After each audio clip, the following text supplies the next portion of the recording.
অঞ্চলে আমার প্রচুর সোর্স আছে। আমাকে গত পরশুদিন একজন বলল যে ভাই মারিয়ার সিরিয়ালে কিন্তু এখন হাত, আমাকে বেশ কয়েকজন কনফার্ম করছে যে এখন কিন্তু মারিয়ার সিরিয়ালে হাত। এই পোস্টটি করার 15 থেকে 20 ঘন্টার মধ্যে কিন্তু ঘটনাটা ঘটেছে, কিন্তু গোয়েন্দা সংস্থা কিছু করেনি। এখন সবচেয়ে বড় বিষয়টা কীভাবে ক্লোজ থেকে তাকে হত্যা করা হয়েছে, এবং এই হত্যা করার 20 থেকে 2 থেকে 3 ঘন্টার মধ্যেই দেখেন ভারত থেকে একটি পোস্ট করা হয়েছে।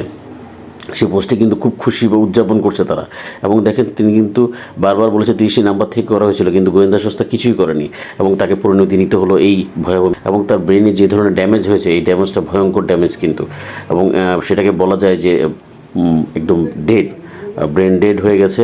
এবং আল্লাহ রাব্বুল আলামিন যদি তাকে বাঁচিয়ে রাখে তবে সে ফিরে আসবে ইনশাআল্লাহ। আমি তাই করি ভাই, যখন চাহে মনটা করি শত্রুর সাথে গলাগলি, ভাই মৃত্যুর সাথে পাঞ্জা। আমি উন্মাদ, আমি ঝঞ্ঝা, আমি ভিতিয়ে ধরি চির বলবীর চির উন্নত মানসিক।